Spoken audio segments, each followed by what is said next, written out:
Pour la revue de presse régionale, qu'est-ce qui se dit dans nos régions ce matin ?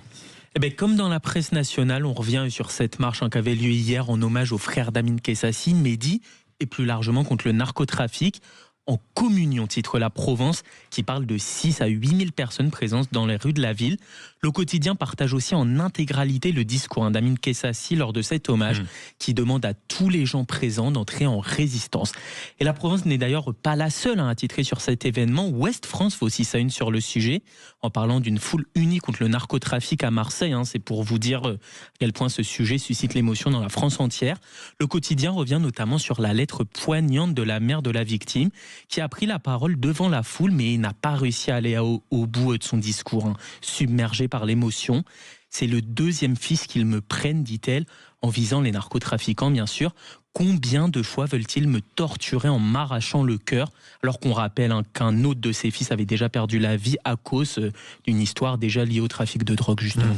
Et puis, il faut rappeler aussi qu'on attendait plus de 100 000 personnes. C'était en tout cas l'espoir d'Amin Kessassi. On n'aura eu que 8 000, ce qui traduit aussi le climat de peur qui peut en effet peser sur la ville. Tout autre sujet du côté du Midi Libre, qui propose un très grand dossier sur une thématique toujours d'actualité, l'ascenseur social. Oui, le quotidien note un constat sans appel. Le niveau des élèves issus de milieux défavorisés est particulièrement dégradé.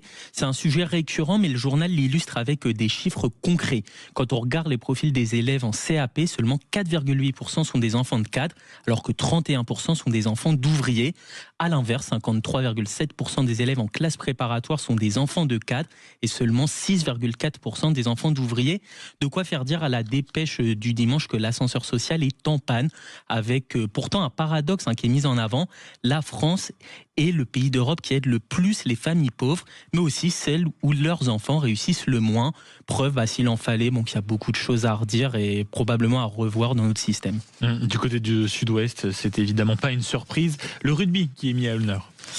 Oui, en beauté, titre le quotidien. Les Bleus avaient besoin de se rassurer. C'est plutôt réussi. Victoire 48-33 au Stade de France face à l'Australie.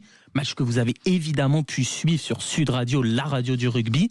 Pourtant, Sud-Ouest parle d'un succès en clair-obscur. Une bonne note qui présente toujours d'évidentes fragilités défensives. On peut lire: une telle litanie de défaillance aurait été fatale si les Bleus ne s'étaient pas montrés bien plus consistants sur le volet offensif. Analyse le journal.